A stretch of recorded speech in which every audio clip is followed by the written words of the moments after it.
Hi നമസ്കാരം കൂട്ടുകാരെ, താളന്തവരയുടെ പുതിയൊരു എപ്പിസോഡിലേക്ക് ഏവർക്കും സ്വാഗതം.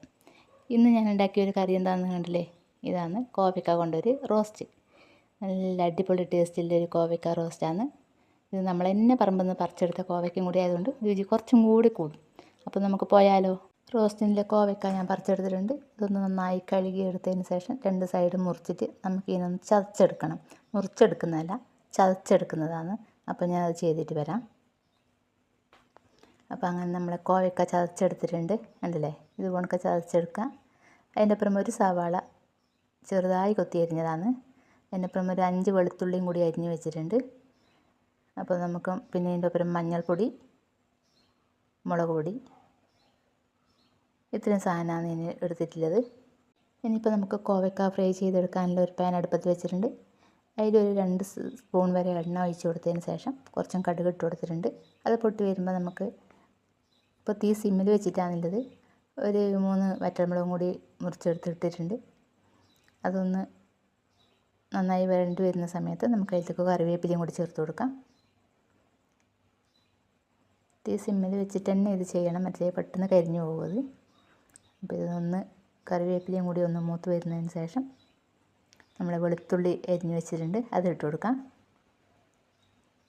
അതും കൂടി ഒന്ന് കുറച്ചൊന്ന് ഒരു ഫ്രൈ ആയി വരുന്ന സമയത്ത് നമ്മൾ സവാള അരിഞ്ഞ് വെച്ചിട്ടുള്ളതും കൂടി ചേർത്തിട്ട് വീണ്ടും ഒന്ന് ഫ്രൈ ചെയ്തെടുക്കാം. നമ്മൾ വെളുത്തുള്ളി ആയി വന്നിട്ടുണ്ട്, നമുക്ക് സവാള ഇട്ട് കൊടുക്കാം. സവാള ഇട്ട് അതും നന്നായി മൊരിഞ്ഞ് വന്നിട്ടുണ്ട്. ഇനിയിപ്പോൾ നമുക്ക് ഇതിലേക്ക് നമ്മൾ എടുത്ത് വെച്ച കുറച്ച് മഞ്ഞൾപ്പൊടി, മുളക് പൊടി എല്ലാം ഉണ്ടല്ലോ, അതെല്ലാം ഉപ്പ് ഇട്ട് കൊടുക്കാം. കുറച്ച് മഞ്ഞൾപ്പൊടി ഇട്ടു, ഒരു 1/4 ടീസ്പൂണ് മഞ്ഞൾപ്പൊടി ഇട്ടിട്ടുള്ളൂ.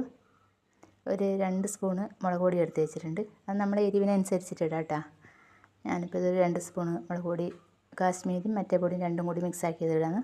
ഇതിന് ആവശ്യമായ ഉപ്പും കൂടി നമുക്കിപ്പോൾ ഇതിൻ്റെ ഒപ്പം ചേർത്ത് കൊടുക്കാം. എന്നിട്ടൊന്ന് വഴറ്റിയെടുക്കാം. നമ്മൾ പൊടികളെല്ലാം നന്നായി മൂത്ത് വന്നിട്ടുണ്ട്, സവാള നന്നായി വഴണ്ട് വന്നിട്ടുണ്ട്. ഇനിയിപ്പോൾ നമുക്ക് ഇതിലേക്ക് നമ്മളെ ചതച്ച് വെച്ച കോവയ്ക്കും കൂടി ഇട്ട് കൊടുക്കാം.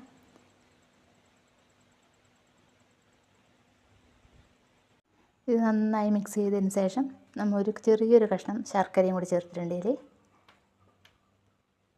ശർക്കര ചേർക്കുന്നത് ഇതിൻ്റെ ചെറിയൊരു മധുരവും കുറച്ച് പുളി ചേർക്കുന്നുണ്ട്. അപ്പോൾ അതിൻ്റെ പുളിയും എല്ലാം കൂടി ആകുമ്പോൾ നല്ലൊരു അടിപൊളി ടേസ്റ്റാണ്.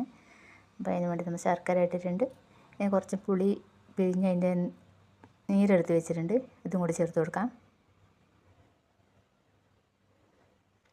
ഇനിയിപ്പോൾ ഇത് വേവാൻ തക്കത്തെ കുറച്ച് വെള്ളം കൂടി നമുക്ക് ഇതിൻ്റെ ഒപ്പം ചേർത്ത് കൊടുക്കാം. അന്നേരം നമ്മൾ കോവയ്ക്ക നല്ല സോഫ്റ്റായിട്ട് വെന്ത് കിട്ടുള്ളൂ. അപ്പോൾ അതിന് വേണ്ടി നമ്മൾ കുറച്ച് വെള്ളം കൂടി ചേർത്തിട്ട് ഇനിയിപ്പോൾ ഇതിനൊന്ന് വേവിച്ചെടുക്കാം. നമുക്ക് നന്നായി മിക്സ് ചെയ്തതിന് ശേഷം ഒന്ന് വേവിച്ചെടുക്കാം. ഇത് കോവയ്ക്ക കുറച്ച് നന്നായി വെന്തിട്ടുണ്ട്. അപ്പോൾ നമുക്ക് കുറച്ച് കുരുമുളക് പൊടിയും കൂടി ഇട്ട് കൊടുക്കാം. അങ്ങനെ കോവയ്ക്ക നന്നായി വെന്തിട്ടുണ്ട്, കണ്ടില്ലേ? ഇങ്ങനെ നല്ല സോഫ്റ്റായിട്ട് വന്നിട്ടുണ്ട്. കോവയ്ക്കയുടെ വെള്ളം പറ്റാവുന്നിടത്തോളം വറ്റിച്ചെടുക്കണം. അപ്പോൾ നമ്മൾ നല്ല അടിപൊളി റോസ്റ്റായി വന്നിട്ടുണ്ട്, കണ്ടില്ലേ? നമുക്ക് ചോറിൻ്റെ കൂടെ അപ്പത്തിൻ്റെ കൂടെ എല്ലാം കഴിക്കാൻ അടിപൊളി റോസ്റ്റാണ്. അപ്പോൾ നമ്മളെ കോവയ്ക്ക റോസ്റ്റ് കണ്ടല്ലോ, നല്ല അടിപൊളിയായിട്ടുള്ള കോവയ്ക്ക റോസ്റ്റ് റെഡി ആയിട്ടുണ്ട്. അപ്പോൾ വീഡിയോ എല്ലാവർക്കും ഇഷ്ടമായി എങ്കിൽ ഒന്ന് ലൈക്ക് ചെയ്യാനും സബ്സ്ക്രൈബ് ചെയ്യാനും കമൻ്റ് ഇടാനും മറക്കല്ലേ. അപ്പോൾ എല്ലാ കൂട്ടുകാർക്കും അടുത്തൊരു വീഡിയോയിൽ കാണുമ്പോഴേ ബൈ ബൈ.